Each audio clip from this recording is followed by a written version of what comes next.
this sunny day at Kelly Park. My name is Mr. Wall, and I'm out here with Mr. Burden today. Before we kick off this journey into the water today to learn about water quality, we just wanted to come to you with the idea that we know that this hasn't been easy for you. We know that you've been mostly stuck at home and you're missing your dear friends, you're missing the opportunities that school provides. Opportunities like getting to come out here into the water and have these special types of experiences. So with that spirit, we're trying to bring you these experiences into your home.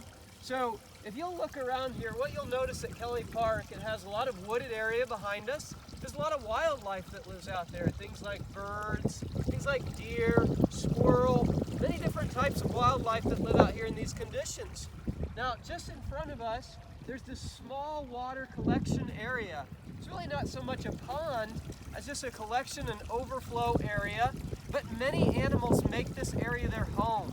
Just a few moments ago, I saw a family of ducks swimming out here. There was a mallard and a female. I'm not quite sure of the name of that duck, but they were out here, and it's just a great home for many different animals. Also, boys and girls, macroinvertebrates make their home in here. Those bugs that are big enough to see with our eye, but small enough that they take a little bit of looking for. So today we're out here to help you take a trip out to the creek. Let's get going, boys and girls. All right, boys and girls, so when you're on your creek visit, you're on your stream day study, a limnologist, which is a person who studies the water quality, has 3 tools at their disposal. The first one is, of course, the waders. Their job is to keep you nice and dry and also warm. Many waders are actually insulated, which means they keep you warm from some of the cold temperatures that we experience when we get in the water. Now, the second key tool is what's called a dip net. So the dip net is really nice because it's collapsible, which means it can go down into a smaller frame, and it's expandable so it can go like this. So all it takes is a simple twist of the wrist to loosen it and to push it in, and then a quick tighten will have you ready to go in no time. So when I do that, even when it's fully extended, when I tighten it, it's good to go and it's ready to get insects from the creek. And the third tool that limnologists use, like you, when you go to the stream or water source, wherever you go, is what's called a viewfinder. Now, this is a very simple tool, but it's a powerful tool. It works by magnification. So on the side, you can look through it and you can look closely at some of those small parts of the macro. For example, on those great dragonflies we found, you might want to look more closely at their legs to see how they're segmented and jointed.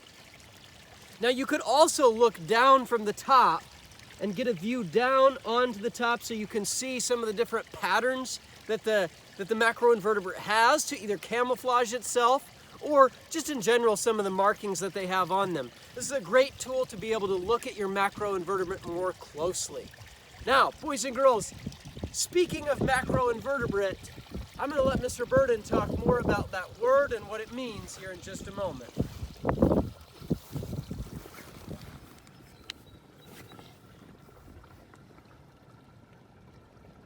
Alright, so boys and girls, when we talk about macroinvertebrates, remembering why we do all this, as much fun as it is to go out into the creeks or into the lakes and streams to be able to look for these macroinvertebrates, there's a reason for it, there's a purpose. So the reason why we go out and collect macroinvertebrates is because it tells us how clean the water is.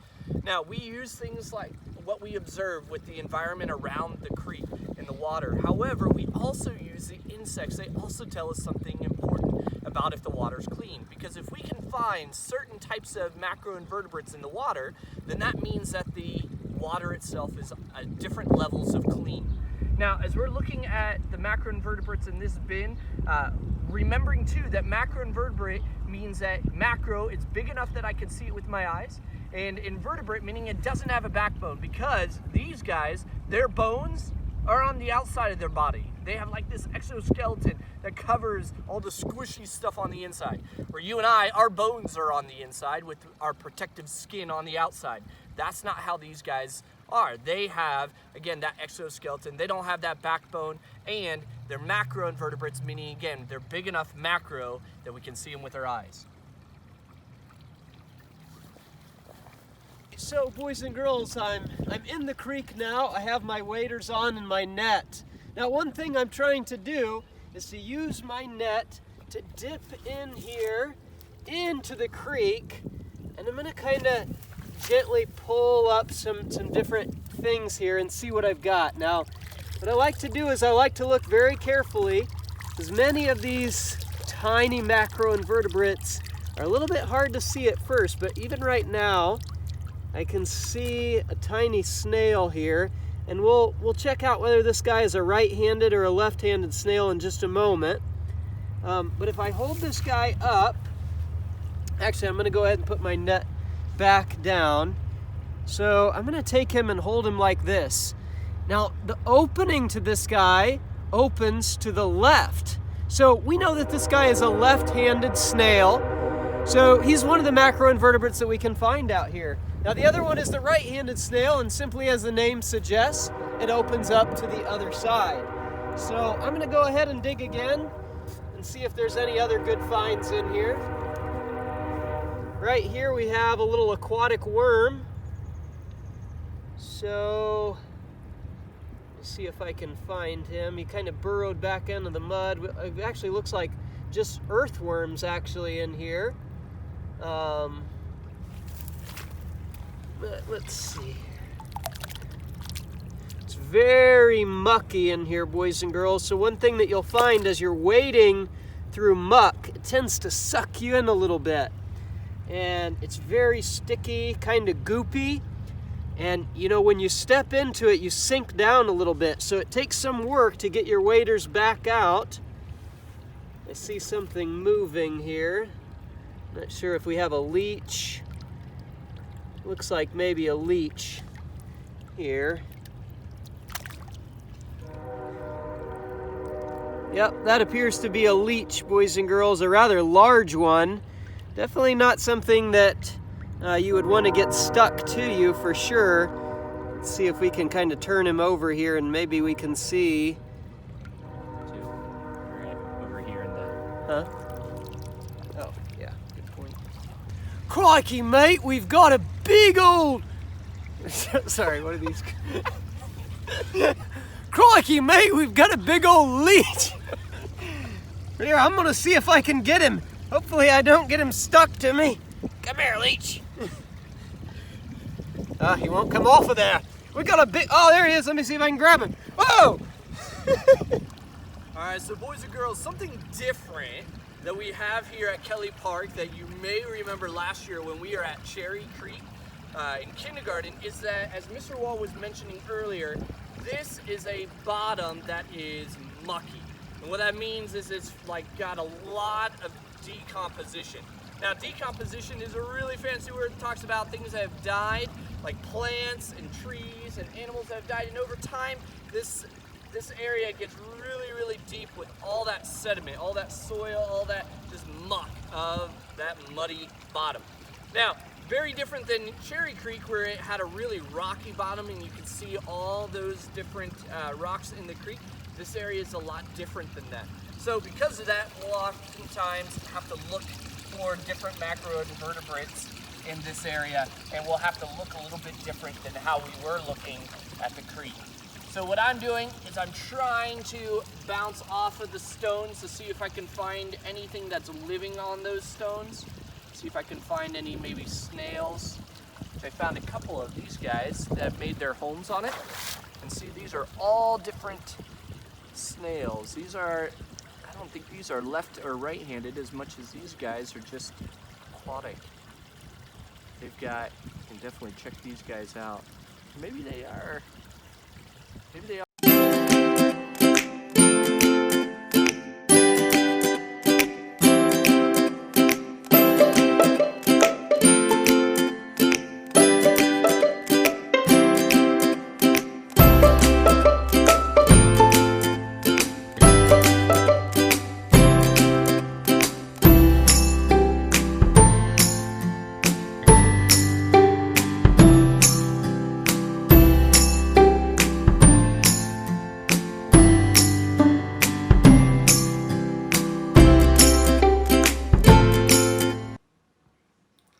right, first grade. So we have another activity that we're going to do. We are going to be making a bird feeder. I have two helpers here with me. I have my sons Ezra and Josiah, and we're going to show you two examples of bird feeders that you can make. Now, the bird feeders that we're going to be making are not going to have any bird seeds because we don't have any bird seeds in our home. So we're going to be just making with things that you might have around your house similar to ours. So we have, Ezra, you want to describe to them some of the things that we have in front of you? We have an apple, a stick, and some yarn.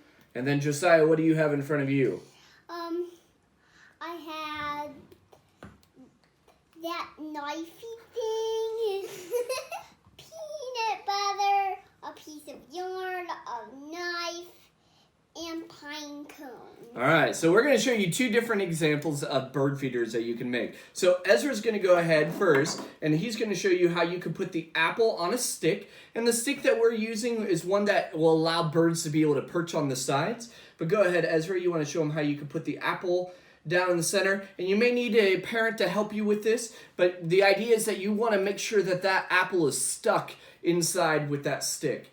Then what we've done is I used the knife to be able to kind of cut some grooves in the wood, and then we're going to use this yarn as a way of tying it up. And then as we use this to tie, we'll be able to hold the bird feeder and hold that apple up. We're going to have you show another example then, using some peanut butter, how you can use that to spread little by little onto a pine cone. And so as you're doing that, that's another example. Go ahead. That's another example of how you can add some food for the birds to be able to eat. And again, makes for a cool bird feeder that you can use at home to enjoy then some of the birds out at your house. So enjoy. I have a question.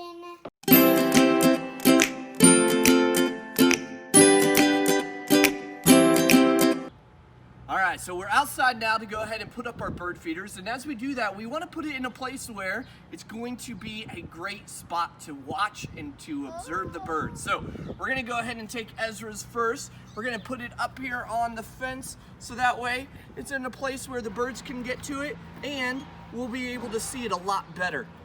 I'm cold. All right, and then we're going to take Josiah's. We're going to bring his over here on this hook. And we're going to be able to hang it up tall enough that we're able to, again, be able to observe the birds as they are feeding off of our pine cone feeder. All right. So as you guys are doing your creations and as you guys make your own bird feeders, have a lot of fun using different foods.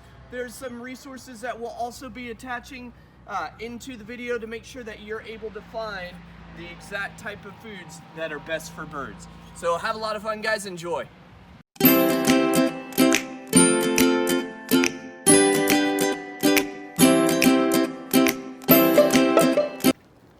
All right, boys and girls, so another activity that we wanted to share with you is the camouflage worm.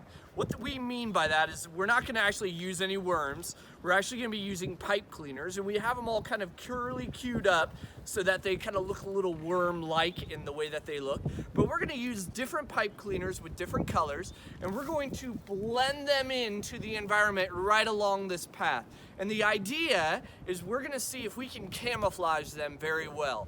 And when we say camouflage, what we mean is that the color of these pipe cleaners, we want to see if we can have them blend in to where they meet the same colors or that they're hidden in plain view because they match their background. So we're going to go ahead and put these pipe cleaners in and we'll see if you can find out where they are. Here we go. All right, boys and girls, so we have hidden now 12 of our camouflage worms into the environment right around here at Eagle Creek. So what we're gonna do this time is we're gonna do a scan. And what we're gonna do is we're gonna have the video just walk along with me, and your job is to see if you can count all 12 of the camouflage worms. And again, you're looking to see if you can spot them. And as you do, count with me all the way up to 12, and then we'll come back and we'll see if you are able to catch and find all of them. Here we go.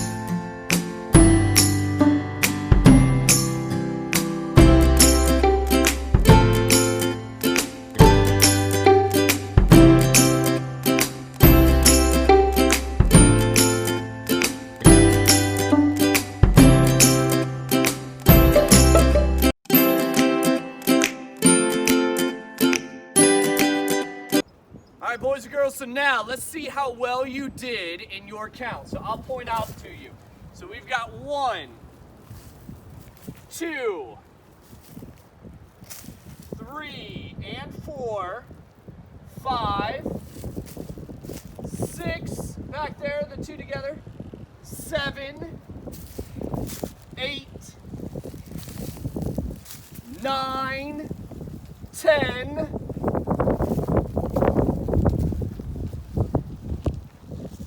11, 12, and then boys and girls, we actually found 2 more. We miscounted 13 and 14. So there were actually 14. They even blended in for us. Now, boys and girls, some of these were far harder than others to spot. Like this green one right here blended in really well. But this yellow one right here, it was probably one of the easiest to spot and stood out very clearly. I want you to think about why that is. Why is that?